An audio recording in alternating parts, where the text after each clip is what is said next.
그러니까 많은 인원이 꼭 필요한 건 아니거든요. 계획이 있어야 되는 거죠.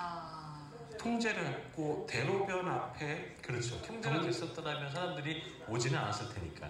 네. 그런 부분, 그러니까 뭐 100명이 됐든 130명이 됐든 병력 인원이 뭐 숫자만이 중요한 게 아니라 그분들을 얼마나 효율적으로 그렇죠. 어떻게 계획적으로 했느냐 그런 어떤 것들이 좀 선행이 돼야 될 것으로 보여지니까 구조적인 체계가 미비하다 계속해서 선제적인 대응책의 필요성을 말씀해주고 계시는데 이게 헬로윈 파티라는 게 우리나라뿐만이 아니라 다른 나라에서도 많이 개최가 됐지 않습니까? 그럼 그 나라들은 어떻게 좀 대응을 하고 있는 상황입니까? 제가 뭐 잘은 모르지만 그 원래 할로윈이라는 게 뭐 켈트족이 새해를 맞는 그런 행사라고 알고 있습니다. 근데 우리나라 같은 경우도 이제 젊은 친구들 같은 경우 이제 어려서 유치원부터 어떤 그 할로윈에 대한 어떤 그 축제를 가지고 있죠. 근데 지금 이태원에서 나타나는 이런 것들은 사실은 굉장히 우리나라만의 문화라고 생각합니다.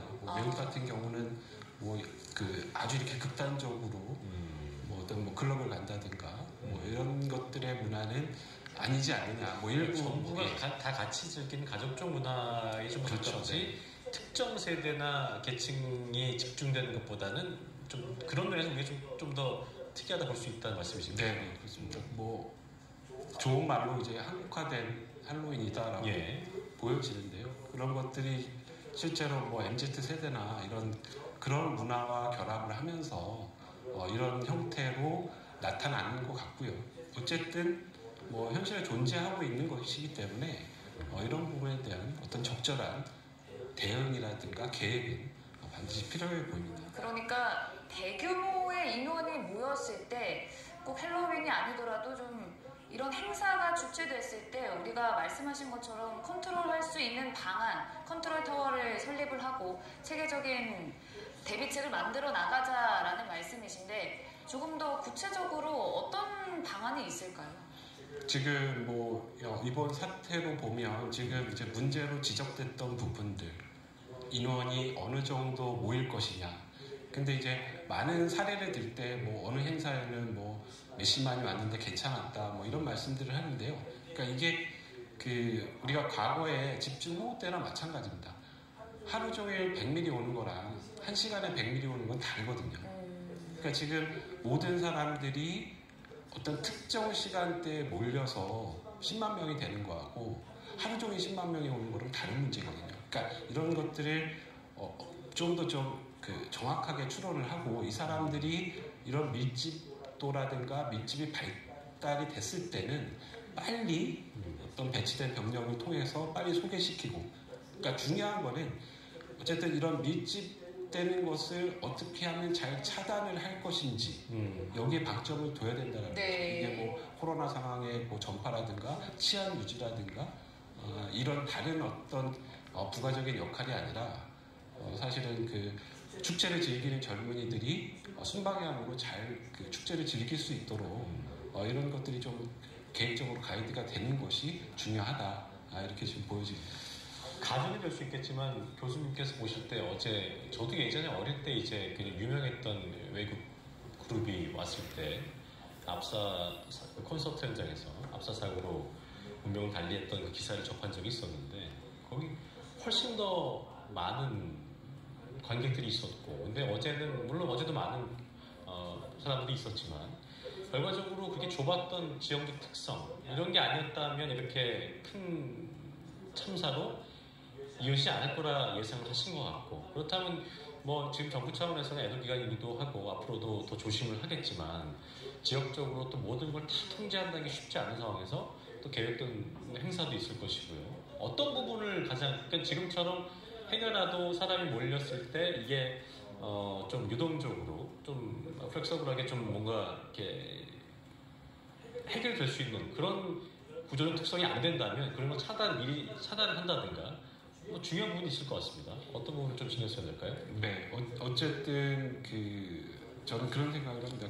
안전을 확보하기 위해서 그러니까 어떻게 보면 아주 큰 맥락에서는 경제 논리거든요. 그러니까 사실 경찰이라든가 이런 공권력들이 주체가 없는 이런 행사에서 적극적으로 개입하지 못한 부분은 지금 이제 엔데믹 상황에서 사회적으로 지금 뭐 소상공이라든가 뭐 형태는 지금 극단적인 참사가 됐지만, 그러니까 그런 것들을 제한하는 부분들에 대해서 굉장히 좀 견면쩍게 생각하는 부분들이 있었다라고 보여집니다. 어떻게 보면 이게 이제 다 개인의 재산권을 갖는 상가고요. 그런 것들에 대해서 뭐 통제를 하고 제한하는 부분에 대해서 뭐 이렇게까지 가리라고는 상상하지 못한 상황에서의 어떤 좀 소극적인 대처 이런 것들이 좀 화를 키웠다라고 생각을 하고요. 그러니까 예를 들면 광장이나 이런 부분들은 내가 상업적인 부분에 위배되는 상황들이 거의 없거든요. 그렇죠. 그런 부분에 대해서는 사실은 뭐 경찰이라든가 이런 행정 조직들이 굉장히 적극적으로 개입을 하고 있지만, 이 경우에서는 사실은 일반 거리에서 이런 군중들을 어떤 매뉴얼 없이 통제한다라는 것은 굉장히 어려운 상황이라는 거죠. 그래서 의사결정이라든가 컨트롤 타워가 중요하다라는 것은 사실 해당 지자체장이라든가 의사결정권자가 현장에 있는 분들한테 면죄부를 주셔야 돼요. 현장 지휘관이 이거 굉장히 위험한 상황이다, 이런 부분들을 인지했을 때 적극적으로 개입할 수 있는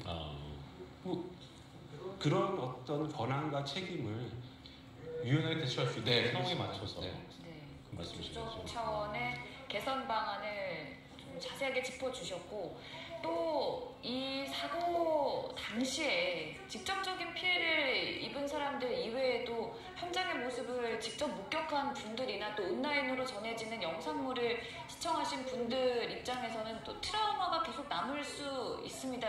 이 부분을 어떻게 해결을 해나가면 좋을까요? 네, 사실 이제 많은 분들이 뭐 세월호 때도 그렇고요, 이번 사태도 못지않은 뭐 국민적인 트라우마로 남을 것 같고요. 예. 뭐 저도 그렇고 여기 계신 분들 모두 다 그렇죠. 어떤 잠재적인 어떤 그런 트라우마에 처해 있다라고 생각이 듭니다. 어쨌든 지금 제가 말씀드린 것처럼 어떠한 뭐 특정한 행동, 뭐 노래를 틀고 춤을 추고 이런 부분들로 사실 논의의 초점이 벗어나는 것은 별로 안 좋다라고 생각합니다. 네. 지금 이제 트라우마의 경우에도 조금 이제 우리 사회를 좀 진솔하게 좀 바라볼 때도 된 것 같고요. 어쨌든 주변에 있는 뭐 이웃들과 좀 이렇게 슬픔을 나누면서 차분하게 좀 지나쳐 가야 된다고 생각하고요. 뭐 정부도 거기에 대해서 좀 적극적으로 여러 가지 뭐 시민센터를 운영을 한다든가 이런 것들 프로그램을 마련을 해서 운영한다라고 하니까 뭐 이런 보조적인 것들을 좀 이용을 해서 좀 극복을 최대한 빨리 하는 것이 좋을 것 같습니다. 저 또 굉장히 개인적으로 인상 깊었던 부분은 그 구조 현장에서 또 구조대원의 또 숫자적인 한계도 있었고, 워낙 또 아비규환의 상태였기 때문에 많은 시민들이 뭐 누가 도우라 할 거 없이 본능적이었던 상황이 같은데, 굉장히 많은 뭐 CPR을 단행하며 그렇게 감행하면서 이렇게 돕는 모습을 보였었거든요. 그 부분은 어떻게 보셨어요? 네, 진짜 뭐 우리나라 민족이 그런 뭐 따뜻함이나 그런 남을 위하는 뭐 그런 것들이 잘 발휘됐다라고 생각이 들고요. 그리고 이제 굉장히 뭐 안타까운 참사였지만 사실 그 현장에서 지금 말씀하신 그 현장을 지킨 많은 시민들 때문에 또 더 커질 수 있었던, 지금도 굉장히 참담한 상황이지만 더 커질 수 있었던 이런 부분들을 좀 막아준 게 아닌가. 그래서 이제 그분들의 노력이라든가 이런 부분들이 상당히 뭐 이런 부분에 대응이라든가 이런 곳에 많은 도움이 줬다, 이렇게 보여집니다. 네, 그리고 그 당시에 압사 위험에 처했다가 경상을 입거나 좀 빠져나오신 분들의 경우에도 병원에 가는 게 좋다는 건 어떤 부분에서인지요? 네, 지금 뭐 알려진 바에 의하면 실제로 그 사망하신 분들 중에도 굉장히 이제 물리적으로 높은 압력을 받아서 이런 장기들이 파열돼서 뭐 이렇게 장기 파열로 돌아가신, 단순 질식이 아니고 장기도 파열이 충분히 될 수 있는 상황이었던 거죠.